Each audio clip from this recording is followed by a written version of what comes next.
You can't always get what you want. Some of the wisest words ever sung, and maybe one of the hardest truths to accept. But if you stick with me to the end, I will let you know why it can be the best thing that ever happened to you. The idea that I can't get what I really want is something that I've struggled with since I was a child.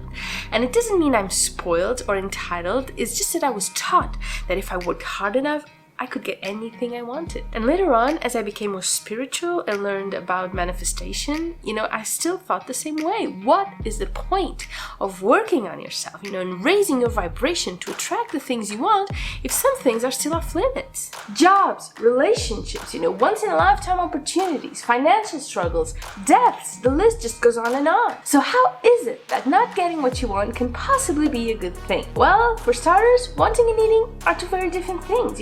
Want is a desire, need is a necessity. A need is something you can't live without.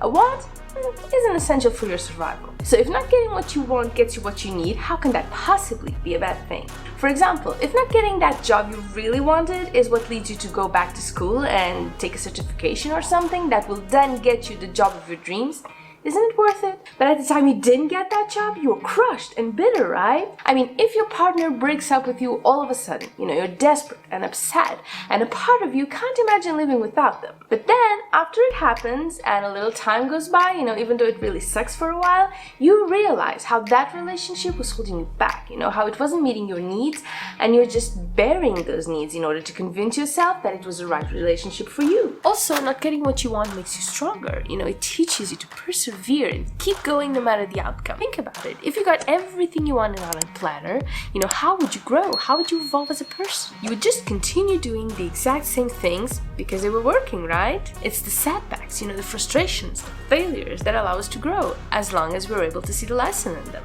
Now that I think of it, and not getting what you want is also a great way to lose your fear of failure, because the more you fail, the more you don't get what you want, the more you realize that it's not that bad.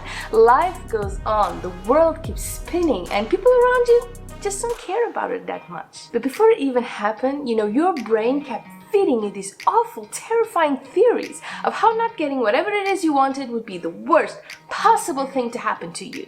And how many times have you ended up giving up on something because of those theories? So yeah, failing is by far the best antidote to fear of failure. And I mean, we want so many things these days, things we think we need, but in fact, we only want them and can easily be happy without them. Not getting what we want often shows that we need so much less than we thought to be happy. It helps us redefine our notion of success. So maybe you believe that being successful is about money and the big house and the flashy car. And when you don't get that, even though you want it, and you're still happy because you have, a loving family and so much to be grateful for, you realize that you were successful all along. You realize that those things don't equal success at all. But I guess the thing I really want you to take away from this is not getting what you want makes room for what you need. We can't see it at the time, of course. We're angry and frustrated and clinging to what we want and the loss of not getting it. But if you think about it, over time, we always end up understanding why it didn't happen. I mean, think about it. Think about something you really wanted that didn't come true, or that you couldn't hang on to no matter how much you wanted it, that you realized later on that it was all for the best, because it wasn't good for you or because it made space in your life for something so much better. Over time, I've learned that most things in my life happen for my benefit, even if I can't see it at the time. So I might as well let go and trust that life will know the way.